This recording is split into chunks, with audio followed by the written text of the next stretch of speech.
신약성경 고린도후서 4장 14절 말씀,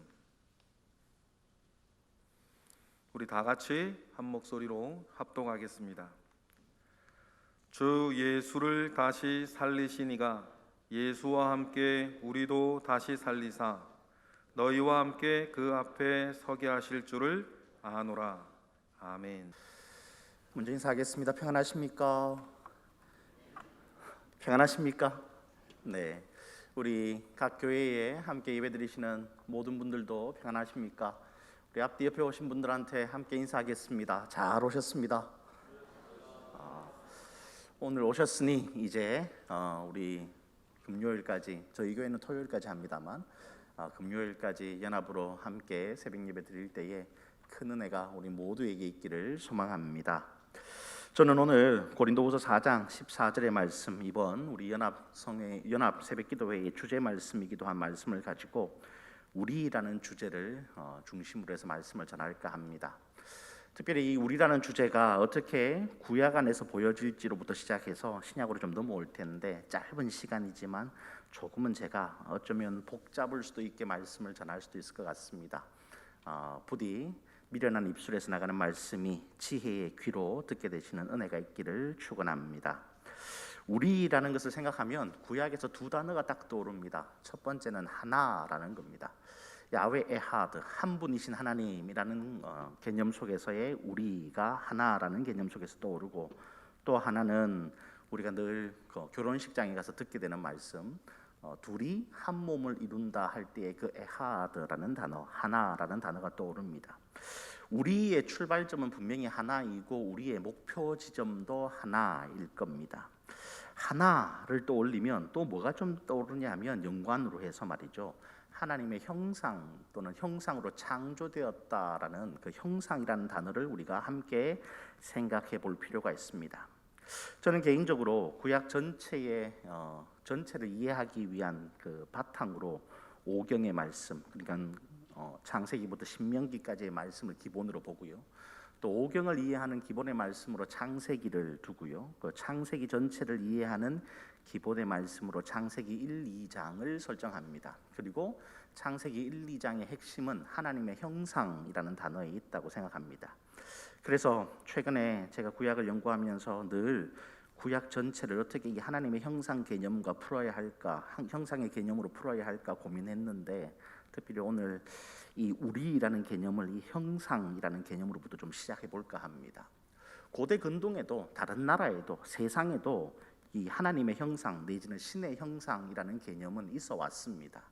그러나 고대 근동이 가지고 있었던 하나님의 형상 또는 신의 형상이라는 개념은 계급 사회를 만드는, 그러니까 하이라키를 만들어가는 기본의 어떤 단어입니다. 내가 너를 다스리기 위한 통치의 개념인 거죠.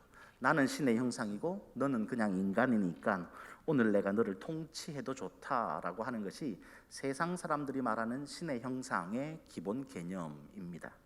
반면에 구약은, 특히나 창세기는 그것과는 완전히 다른 것을 보여줍니다.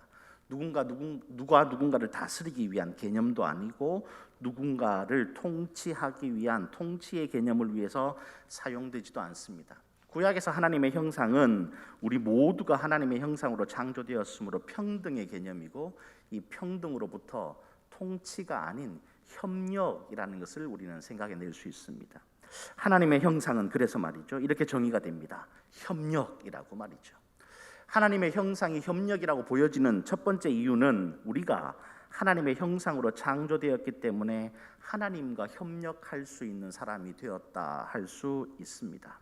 이것을 독일의 어떤 신학자는 고테스 게게니버라고 표현합니다. 하나님의 상대자라는 것이죠. 하나님과 걷고 하나님과 동행하고 하나님의 창조의 한 부분을 담당하고 하나님의 형상으로서 하나님이 오늘 이 땅에 창조주이심을 드러내고 사는 삶, 그것이 고테스 게게니버 하나님의 상대자로서의 삶이죠. 더불어서 이렇게 하나님과의 협력뿐만 아니라 사람 사이의 협력도 아마 첫 창조로부터 계획되었을 겁니다. 왜냐하면 하나님께서 아담으로부터 하와를 만드실 때에 에제르, 돕는 자를 만들으셨다고 표현하니까 하나님의 형상이라는 것은 자고로 하나님과 함께하는 협력과 인간 서로의 삶 속에 있는 협력이 하나님의 형상의 발현이라고 할 수 있을 겁니다. 그러니까 하나님의 형상이라는 것은 우리의 실제이고 하나님의 형상의 발현으로서의 협력은 우리에게 사실이 되는 것이죠. 그 두 가지를 가지고 우리는 살았는데 말이죠. 가만히 생각해 보면 인간이 이 하나님의 형상을 잃어버리게 되는 계기들이 발생합니다. 아담과 하와가 어느 날 하나님의 그 상대자의 삶에서 하나님 위의 삶을 꿈꾸게 되죠. 하나님과 같이라는 단어가 아마도 그것을 드러낸다고 보여집니다. 우리는 창세기 3장에서 하나님과 같이를 하나님과 동등하게라고 볼 수 있겠습니다만, 그러나 저는 그것을 오히려 하나님과 동등하게를 넘어서는 하나님 위에 서고 싶은 인생들의 욕심이라고 말하고 싶습니다. 왜냐하면 이미 우리는 하나님께서 당신의 형상으로 만드셨기 때문에 하나님과 똑같거든요. 그런데 말이죠, 인간이 하나님 위를 꿈꿉니다. 그리고 하나님께서 말씀하신 것을 넘어서죠. 그러자 하나님의 상대자인 우리의 삶이, 고테스게게니버의 삶이 고테스게크너, 그러니까 하나님을 적대하는 삶으로 바뀌어집니다. 하나님과 연합할 수 없게 된 것이죠. 그것으로 말미암아 인간은 에덴에서 쫓겨났고, 그리고 그 하나님과의 협력을 잃어버린 인간은 인간 사이에서의 협력도 잃어버리고, 더 나아가서 하나님께서 창조하신 모든 피조물과의 협력도 상실하게 됩니다. 그래서 그런지 타락 이후에 인간이 농사를 짓기 위해서 땅을 일굴 때에 가시덤불과 엉겅퀴가 인간을 괴롭히게 되는, 창조 다른 피조물과도 여전히 경쟁 관계에 놓이고 서로 협력할 수 없는 조건들이 인간 세상에 만들어집니다. 더 나아가서 아담과 하와 이후에 가인과 아벨만 봐도 그렇습니다. 협력하고 살아가야 할 형제 관계이고 함께 하나님의 형상으로 서 있어야 하지만 한 사람이 한 사람을 마음껏 대하는, 그리고 그것이 살인에까지 다다르는 어떤 일을 우리는 가인과 아벨의 장면에서 봅니다. 협력해야 하는데 통치의 개념이 적극적으로 드러나 버린 것이죠. 먼저는 하나님과의 협력이 상실되었고, 그래서 가인과 아벨의 시대에 오면 인간과 인간 사이의 협력이 상실됩니다. 창세기 6장에 가면 하나님의 아들들이 인간의 딸들을 마음껏 취했다고 합니다. 그것을 이해하는 것이 복잡고 어렵기는 하지만 간단하게 생각해 보면 사람들이 사람 위에 서게 되는, 사람 위에 사람 없다고 얘기하지만 결국에는 사람 위에 사람이 서게 되는, 그래서 누군가는 하나님의 형상으로 누군가를 다스리고 싶어하고 누군가의 노동력을 착취하고 싶어하고 누군가의 것을 훔쳐와서 또는 빼앗아서 나의 주머니를 채우고 싶어하는, 나는 너에게 할 수 있지만 너는 나에게 아무것도 할 수 없다는 무언가 이기적인 삶의, 협력하지 않는 삶의 모양이 그곳에 창세기 6장으로부터 가득 드러나게 됩니다. 그러자 하나님의 신이 인간으로부터 떠나버리십니다. 하나님의 형상을 인간이 온전히 잃어버리게 된 것이죠. 그 하나님의 형상을 잃어버린 인간의 모습을 그러면 가만히 이제 생각해 봐야 되겠죠. 구약의 창세기 6장 이후로부터 하나님의 형상을 잃어버린, 하나님의 신이 떠나버린 인간 속에 어떤 인간사가 있는가 살펴보면 항상 그렇지 않습니까? 사람 위에 사람이 있죠. 그래서 누군가는 누군가를 통치하고 싶어하고 다스려야만 하는 세상이 되었습니다. 누군가의 것을 움키고 빼앗고 탈취하고 그렇게 사는 것이 너무나도 당연한 세상인 것처럼 세상이 살아왔던 것이죠. 협력, 그것으로 말미암아 하나님의 형상됨을 살아갈 수 있는데 협력을 포기하자 하나님의 형상됨이 우리 삶에서 온전히 사라진 것이죠. 아마도 이런 개념을 쭉 가지고 와서 신약의 교회까지 가져오면 이렇게 이해될 수 있을 것 같습니다. 신약의 교회가 세워졌습니다. 예수님이 십자가에 못 박히셨고 죽으신 지 3일 만에 부활하셨고, 그리고 40일 동안 이 땅에 계시면서 성령의 기름 부으심을 약속하시고 떠나신 지 10일 만에 성령을 기름 부어 주십니다. 그리고 그 예수 그리스도의 피값으로 교회가 세워졌습니다. 초대의 교회의 모습이 어떻습니까?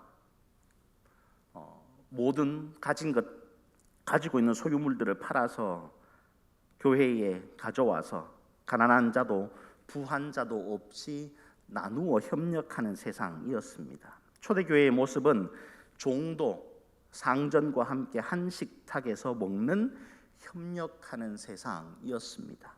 분명히 창세기로부터 보면 하나님과의 협력을 깨고 인간 사이의 협력을 깬 삶의 모습이 죄악인데 말이죠. 회복되어진 교회 안에는 그 협력이 회복되었음을 보게 됩니다. 사람이 사람을 다스림의 대상이 아니라 도움과 협력의 대상으로 보게 된 거죠. 그래서 우리는 교회를 새 에덴, 새로운 창조의 모형이라고 부를 수 있는 듯 보여집니다. 분명히 초대교회는 그랬습니다. 오늘은 어떻습니까? 우리 서로 잘 협력하고 계신지요? 그리고 그 협력으로부터 하나님의 형상을 잘 회복하고 드러내고 살고 계신지요? 그리스도인인 우리들이지만 여전히 하나님의 형상의 어떤 모양을 가지고 있고 성령의 기름 부으심으로 말미암아 하나님의 온전한 형상으로 회복되었다고는 하지만 혹시 형상으로는 회복되었는데 그것의 사실성, 협력은 상실하고 살아가는 우리의 삶은 아닌지요?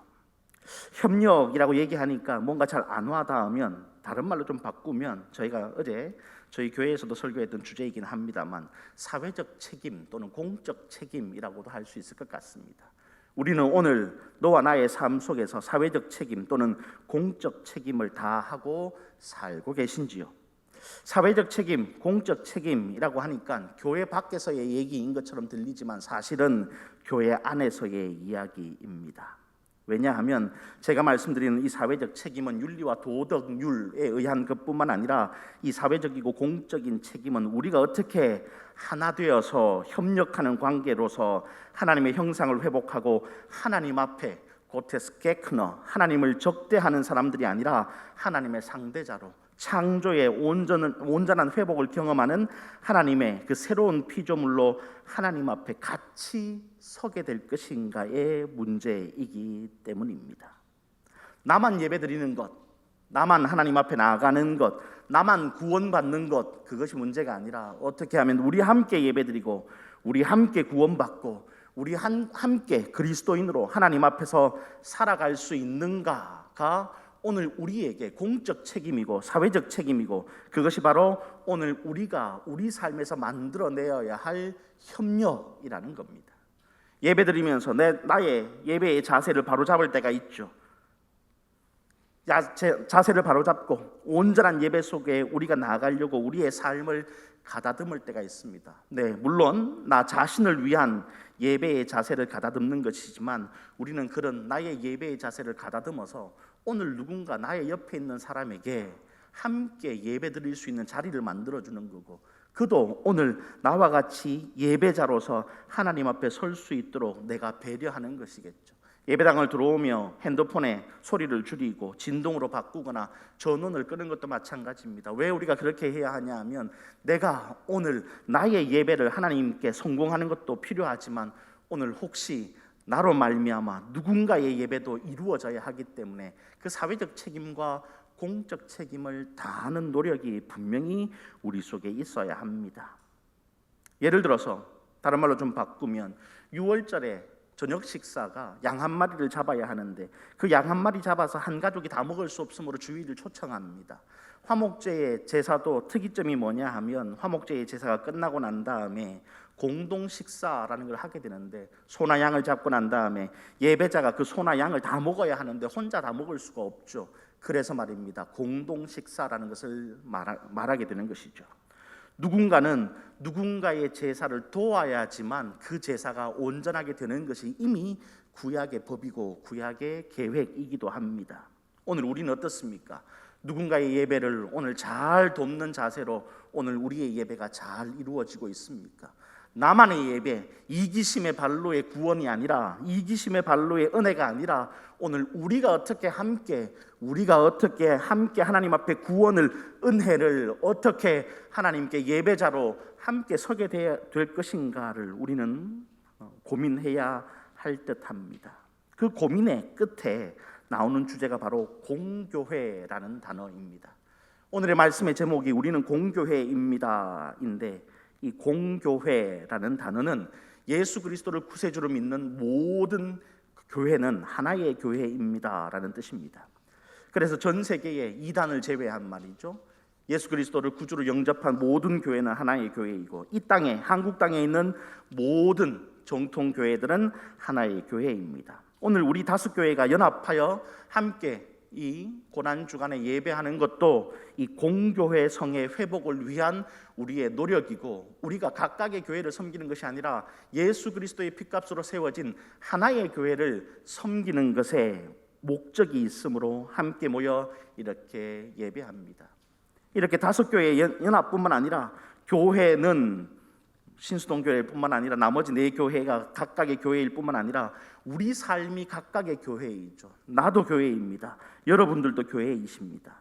이 교회들이 어떻게 예수 그리스도를 한 구주로 고백하며 하나로 연합할 것인지, 어떻게 협력할 것인지, 그래서 우리의 협력으로 말미암아 하나님의 형상되었다는 것이 우리 삶에 어떻게 증명될 것인지 이번 한 주간 고민하며 사시는 저와 여러분 되시기를 소망합니다.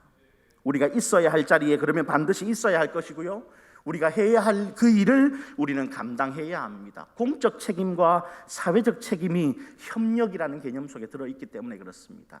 그 협력으로 말미암아 우리는 하나의 교회로 함께 예수 그리스도 안에서 지어질 것이고요, 언젠가 끝날에 예수 그리스도 재림하시는 그날에 우리는 온전히 회복되어진 하나의 교회로서 예수 그리스도의 신랑으로 오심을 기쁘게 맞을 신부의 준비가 끝나 있을 줄로 믿습니다. 추가나건대 우리는 사회적 책임과 공적 책임을 다하는 연합되어진 공교회입니다. 우리는 협력해야 할 것이고, 그 협력의 자리에서 우리의 책임을 다할 때에 하나님의 형상의 온전한 회복을, 구원받았다, 믿어서 구원받았다의 사실, 이 문제가 아니라 오늘 내 속에 하나님의 온전한 형상이 회복되었으므로 우리는 그 회복된 형상으로 서로 협력한다 하는 것에 우리의 온전한 삶의 의미가 담겨지게 살아가시는 저와 여러분 되시기를 축원합니다.